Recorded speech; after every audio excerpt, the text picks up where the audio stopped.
The algorithm has a not so secret aspect to it that has many implications, including who your listings show up to and what you should not do in attempt to better your Etsy store. What's up, everybody? Welcome back to the channel. My name is Dave. I've been selling on Etsy for 7 years, coaching for 5. Shout out to everybody in the 6-figure seller course, as well as booking free consultations for my mentorship program. Links are in the description. So today let's talk about an aspect of the Etsy algorithm that not a lot of people talk about. And because they don't talk about it and because they don't understand it, it has a huge implication behind how they react and how they go about trying to grow their Etsy store. So what am I talking about today? I'm talking about interest-based search results. That's when the algorithm shows specific listings to a customer based off of their purchase history. That means the algorithm and the Etsy.com platform is tracking what you purchase. It knows what you buy, it knows what you like. And the more purchases that you have in your buyer account, the more they know you, so they can get a better idea of who you are and what you like. So that means that if user 1 searches one phrase and user 2 searches that same exact phrase, those search results actually end up a little bit different from each other. Sure, there's going to be a lot of the same listings, but there are going to be some different results based on a few things. Now, that's just based off of their purchase history. There's also other things involved, like the geolocation, where the seller is, where the buyer is.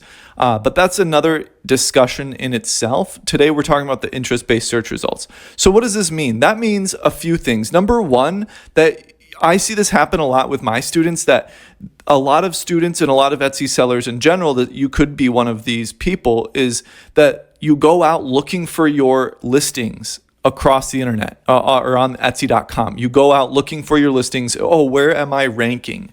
And that is a futile effort. It doesn't matter where you're ranking, because you're going to show up in different places. You do want to rank high. Yes, don't get me wrong, but you're going to see the fruits of that in your view count, in your sales count, and most importantly, the money that is hitting your bank account. Where you're ranking actually doesn't change anything. It only gives you anxiety because you might not show up. And oftentimes the algorithm attempts to flatter you and it shows you your listings. So you have to keep that in mind. Almost every time when I go and look for my listings, or when I go look for other people's listings while in their stores, there they are. They're going to show it to you. They want you to feel good. But it might not show up for user 1, but it may show up for user 2. Another thing you have to keep in mind is suggested listings and the suggested Etsy ad listings.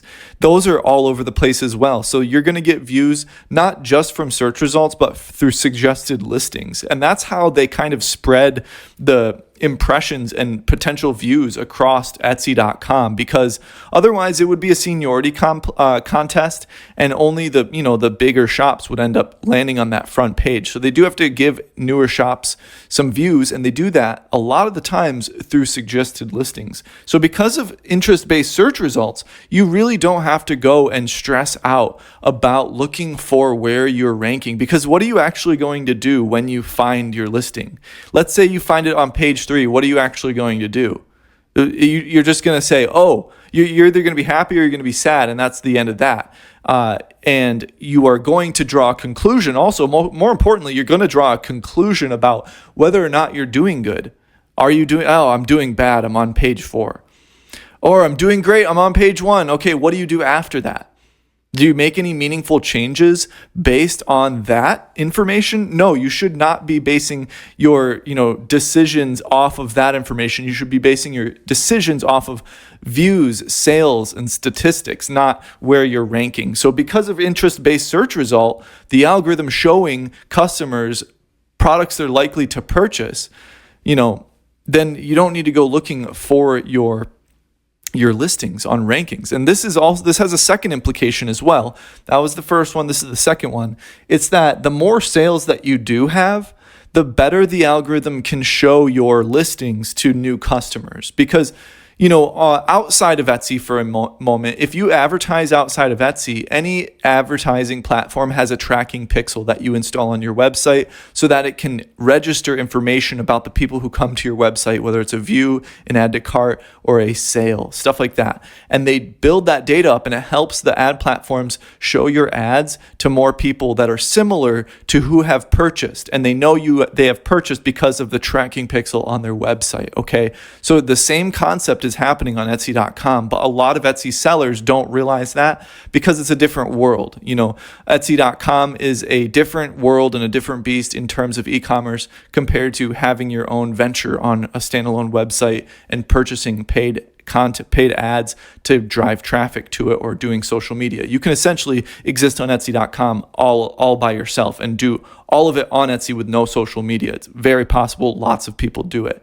However, a lot of people don't realize this interest-based search result aspect to Etsy, and that you don't need to go look for your listings across the internet. And the more sales that you do have, the better the algorithm will be able to show your listings to other people. And that right there has a kind of a secondary implication, a third implication.